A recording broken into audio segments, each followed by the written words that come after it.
You joined us for Rain of Blood, and together we made it rain bigger and better than we could have ever imagined. So now, join us for a second blazing inferno of knowledge and exploration.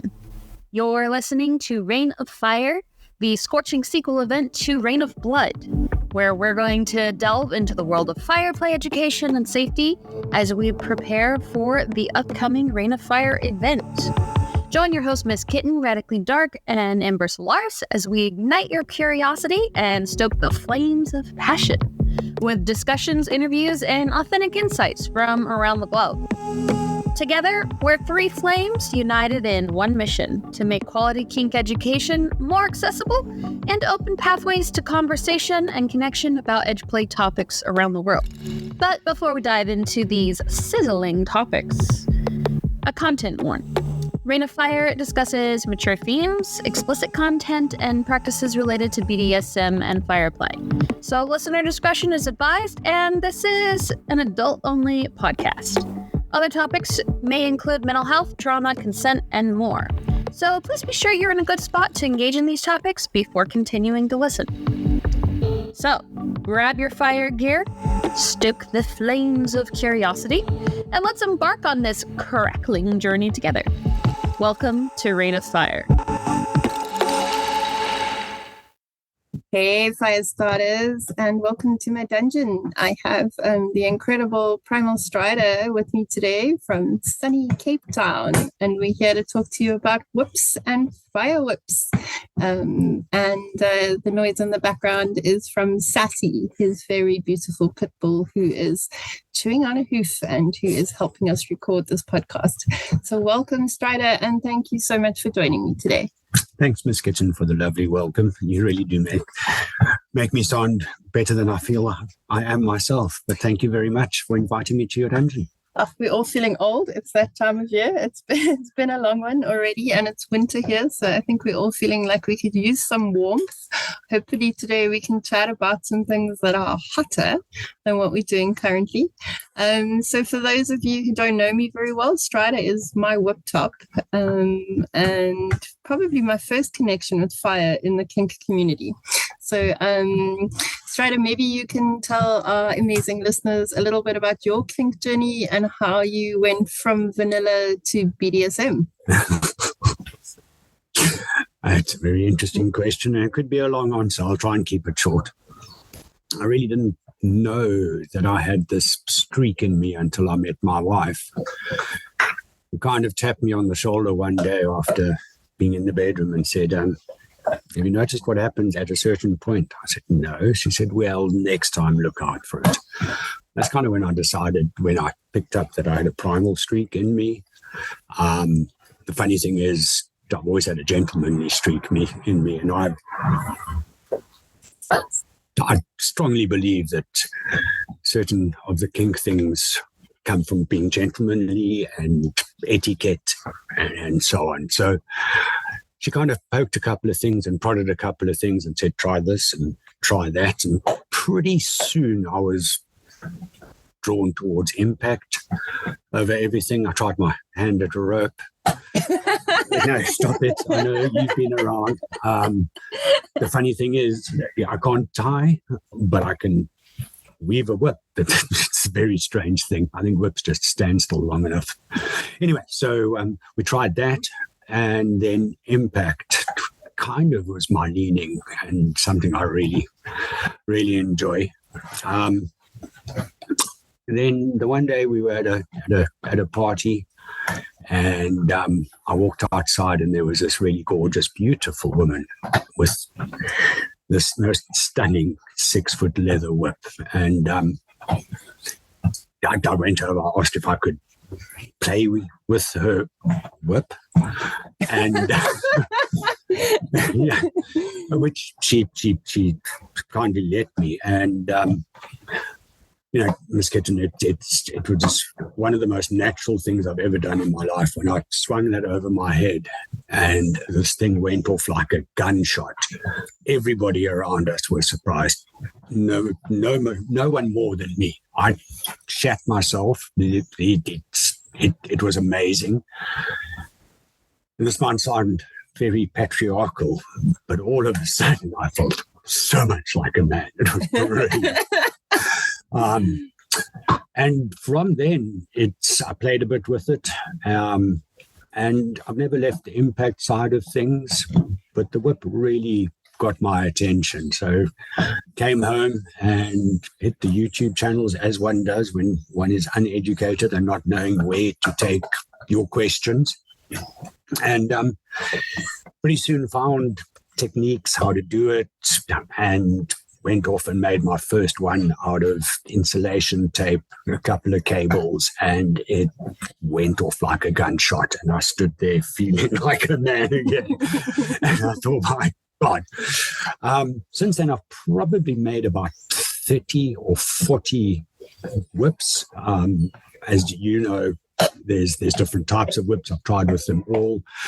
Made the snake whips, the stock whips, etc. But my personal favorite is the bull whip. Very Indiana Jones. Everybody goes, oh yeah, that wasn't my inspiration. For those of you who are old enough to remember, the man from Snowy Mountain. Man from Snowy River. No, yes, thank you for sorting that out. But that's inspiration. And if anybody wants to sponsor me a full leather trench coat, get hold of the Angus Miss Kitten. She can sort you out. Anyway, that's inspiration. The problem with the bullwhip, or the challenge with the bullwhip, is I'm not really a hugely sadistic fella. I enjoy inflicting a bit of pain, but taking it to that level where somebody carrots or whatever your personal word is not my desire. I'm more like the sensual play of it, the confusion that it creates between this should be painful, but fuck me, it's pleasurable. That's where I like to play. So when it comes to the bullwhip, I know this thing is going to hurt. It's going to sting. It's going to draw blood. Yes. I have been on the receiving end of said bullwhip, so I have to tell you, it was the sorest fucking experience. I was shell-shocked for about an hour afterwards. I was very proud that the mark stayed for longer than any mark. It's still on me. It's still wonderful, there. I wonderful, still have it. Wonderful. Anyway, where I was going with the problem is it's not easy to find somebody to stand. And even if I did, I don't think I'd. Anyway, so it's more showmanship than anything. Then a certain friend of ours signed up with a certain show. And, something else about me that I might have mentioned up front is I don't mind holding a crowd. I thrive on attention.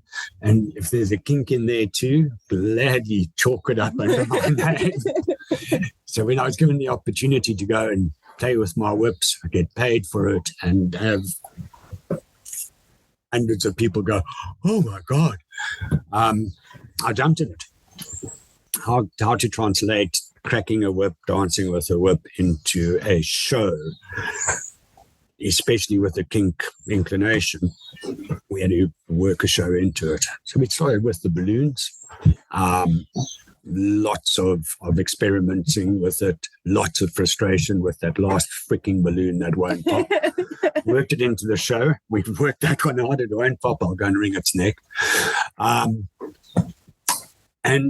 then while we were there was some fire dances, and that appealed to me. I like that idea. I love the idea of the danger. And I might have mentioned I'm okay with being a bit of a showman, so I like that as well. So I came home and I started having a look at fire whips, how to make them. Again, with making normal whips or the paracord whip, etc. in South Africa, getting all the materials that everybody talks about on YouTube. It's not quite as easy. I want to inject here, and I think that the two things that are coming quite clear in the conversation. The reason for the Rain of Fire, first of all, is in kink they always suggest you find a mentor for stuff like this. When you live in a country where you are so excluded, and the kink community is so small, there just isn't a mentor for this. So Strider's talking about having to go on YouTube and research it and then build it off videos, that this online education is critical to our community. It's how our community gets better. It's the only way we improve, and it's literally the only source of education we have access to. And then going back to the sourcing the equipment or the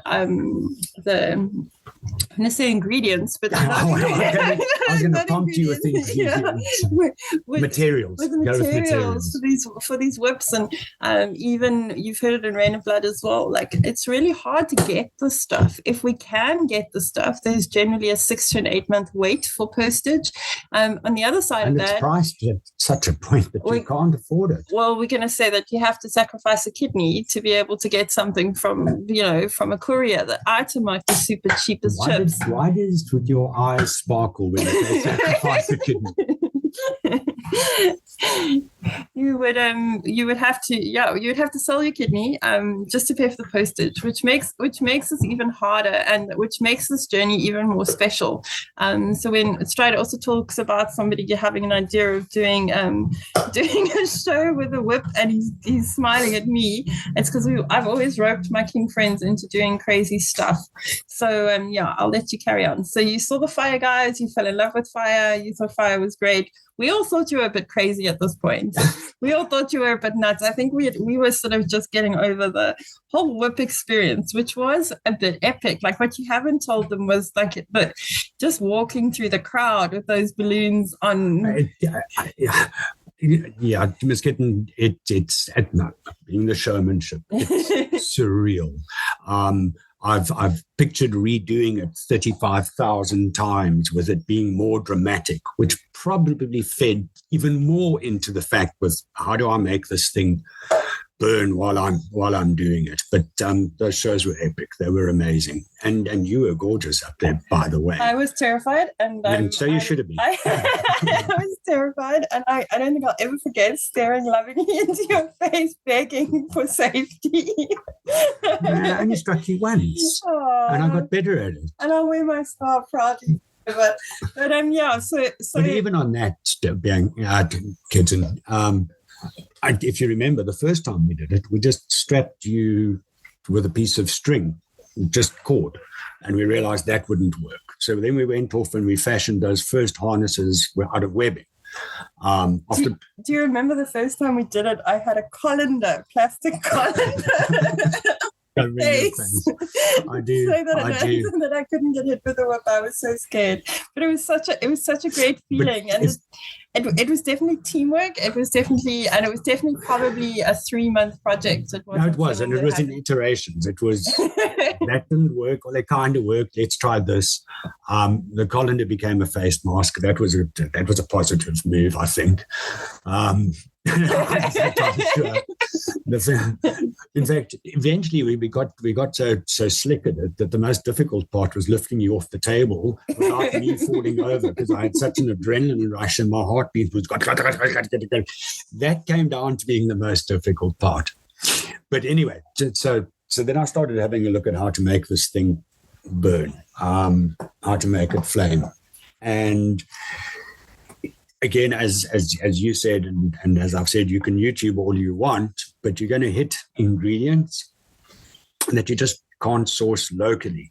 So I really had to improvise. And look at how they were making them and say, okay, I can't get that, but what can I get that's close enough?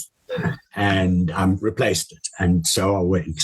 And eventually I wound up with a very effective fire whip. I'd like to make it longer. I will be making it longer. Did I mention that I made about 45 whips already? But yeah, I've now got it to a point where it's really effective. You want it to burn for long enough, but the fuel mustn't be too hot. So there's a lot of experimenting, and this burns too fast. That burn doesn't light. You sit there and this thing's got a light. You throw your lighter at it, you throw everything at it, and it just won't. So that's in the construction and the fuel. You then also, it's not something you play with just anywhere.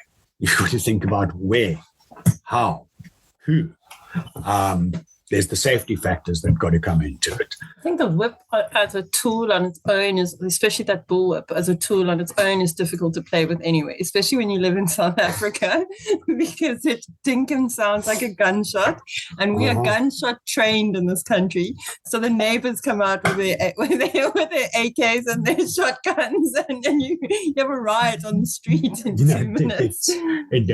Something else that's evolved with me, I think, because I don't think there's any other whip player around, but it's the exclusions on the party. This is what's happening, and it's plur, and it's bring your own this and bring your own that. But these things are not allowed. Bestiality, scat, needles, and the bullwhip. And that fucking bullwhip.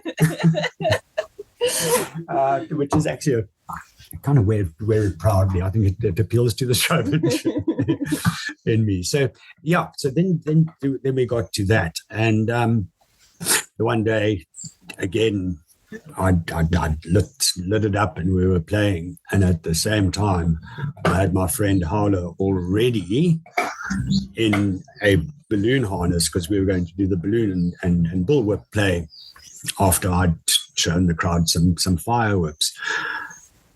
And I don't know whether it was pre-planned. I'd like to say it wasn't, but hey, he was there, I was there, the whip was burning, the crowd was watching, his eyes were wide.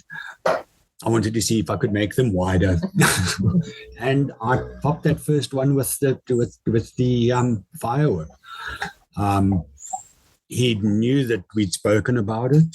I told him that I was very nervous. I didn't want to do it.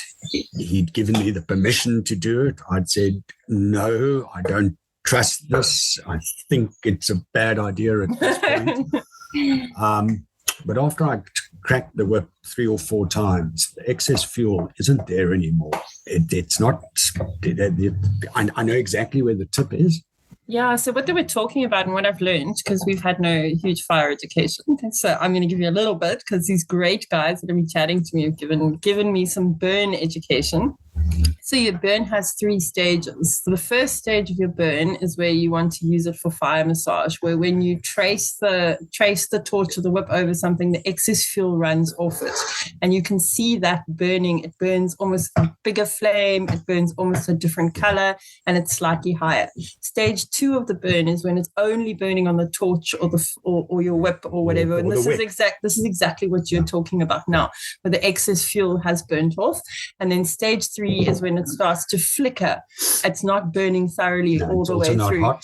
Yeah, and then you need to extinguish it by stage 3. Otherwise, you risk burning your tool 100%. That you use. Yeah, that's one of the nice things with the whip is I don't have that risk, because with the movement, and I've got to keep it moving. I can't keep it still, because then the flame runs up towards my hand. Yeah. So other things, if you think about those balls that they swing, those fireballs, poise, the fire is actually being thrown away from the fire handler at all times. If you watch a poi, as soon as he stops and they drop down, it comes up the chain, and he starts moving. Same thing with the whip. I can't let it drop below my hand, and there's no way to keep it up. So I'm moving it all the time. So that flicker stage that you're talking about, I can actually flicker out at that stage. Okay. And then try and save the equipment. I actually douse it in the fuel at that point again.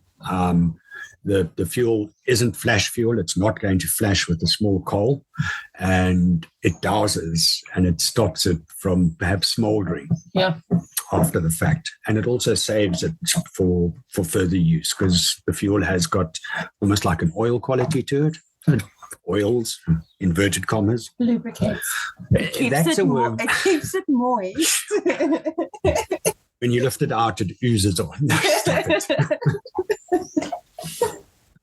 Yeah, so then that happened, and the showmanship still wants to continue, and I want to play other things, but yeah. Okay, so that leads me on to another question. That's Sassy. Sassy would also like to answer the question. Oh, Cassie says yes. She also is a showman, and she has a lot to say tonight. What is next for you with Fireplay? I'm terrified to ask this question. Well, first and foremost, when just going back, when I mentioned to you that I want to do this, I remember you saying, not a chance, keep it away from me. It's a strong no. So I did go into tentatively. So I think the next thing would be to, I don't know if you or anybody out there knows what devil sticks are. It's also for showmanship again, but it's one stick that you balance between two hand sticks that you hold in your hand. Yeah, okay. You throw it over. Okay. I want to make that burn next. Okay, great. I want to make that burn next. You'll be able to do that at home because you can at least the devil sticks don't crack. So at least your neighbours will be thrilled with that, and I think your wife might be pleased too. No, it's a problem when the neighbour comes out at 10:30 at night and says, "The baby's trying to sleep." I didn't even have a comeback. You know what? At 10:30 at night, the baby's allowed to sleep. Get your ass inside, dude. Oh, dear. And then playing with the whip, have you and the fire, have you had maybe come up against any misconceptions or anything that people have misunderstood in the play? I think everybody is still very nervous about the play. I think the misconception, and this is going to sound funny, but I think the misconception is around how much danger is there, because it's not intrinsically dangerous. It's not. I'm not saying everybody should go out there and try this, guys. That's not what I'm saying. But I'm saying that it's more showmanship than it is danger. I'm very sorry I said that. Actually, I think what you're not articulating here is that you have a good setup, and the setup is half of what you are thinking about. You are very skilled with your whip, which is also half of the issue. Sound better skilled than very, but okay. Extremely skilled. Well, you've hit me once, so I have to get you back. I have to get you back every now and again. But also, so when it's in that environment, it is a safer play than if you were winging it. And this is a project we've researched for about 16 months before I even started weaving my first fire whip. So I think it's not something that you've taken on lightly or that you've rushed into. There's been an enormous amount of forced science behind this whole thing, an enormous amount of practical research, an enormous amount of testing. Like, it's definitely not something. Testing, you've got no idea how much testing. My wife, come along. I need you to film another session with the fire. Oh my God. Okay, it won't light. Everybody go inside. Okay, I fixed the problem. We found a new fuel. Come outside. They're the wrong fuel, guys. Get the fire blanket. There's been a lot of back and forth, and there's always been a safety factor. I know what I'm playing with, there's a fire blanket, there's an extinguisher. I don't do it in loose clothing that could light up. You'll see I'm invariably wearing a cap. Why? Because I'm going to swing that whip across your hair, just probably a centimeter to half an inch past my head. Please, can we do it once without a cap? We can do. I tell you what does excite me, and I do need to run some tests before I take it to a play, is one of the things that we've tried to do is make the balloon, when it pops, do more of a poof. Okay. God. When the balloon pops, it's great. There's lots of noise, and we've tried filling it with flour and corn flour. The cokeheads in the club went crazy. No, to try and get the poof going. Glitter. We've tried glitter, and we've even tried fake blood. That was great. That was great. We were covered in it. The whole crowd. It was very Kerry. It was wonderful. Dexter would have shat himself trying to sort out what happened there. But I want to make that balloon poof with a pop. And I think if I find the right fuel to put inside the balloon, I'll let that happen. Sassy saying no. Yeah, just health and safety just tapped me on the shoulder and said that's a bad idea. So no, I'm the first time that was mentioned to me again, I said absolutely not. That's a bad idea. But we've Pop and I have been secretly planning a poof. Yeah. Okay, so there's more than one poof idea on the go. Yeah. There's more than one, and we're all working consistently to help you make it explode a bit more. So hopefully we will be able to bring that and show that to you guys when we do our demo. We'll show you the practice rounds because we're going to have lots of those. Yeah, so Strider, just talk to our listeners a little bit about what you guys are going to do for Rain of Fire. What are we going to see? Okay, so for Rain of Fire, fire whips? No, that's a bit obvious. So for Rain of Fire, I'm going to be doing some normal whip play. The thing with the fire whip is it doesn't quite crack as loud. Its construction's different to the bull whip. So we'll do some whip play. I'm hoping that the pup will play with me there too. I love watching those eyes get wider and wider. So we'll do some of that. And then as it gets darker, we will strap some more balloons on him and we'll dip and moisten the fire and strike it up and show the folks what it looks like when it's burning at night. I feel very Star Wars like it's a saber, but it's really fun. It's really good to look at, and we can do some of that for them. Amazing. And I'm going to be able to record that for you guys. So I'm super excited. And this is my home team. So I'm really excited to bring a little bit of our African fire magic to everybody across the globe. For those of you who don't have a Rain of Fire ticket, I don't know what you're doing with your lives. Get one. We have our early bird sale on until the end of the month. From the 1st of July, we start with the on-demand. So you'll be able to access a YouTube channel. And in that YouTube channel, you'll have all the basics and of fire play and consent and negotiation and safety and all the things you need to know so that when you watch these amazing presenters at the end of July, you get to see some crazy shit and understand it. Our panels are coming up. Please support our panels. Please support our amazing tops, bottoms, and BIPOC community as they chat to you guys on the panels. And we hope you have a really lit weekend. From my dungeon to yours. Happy fire play.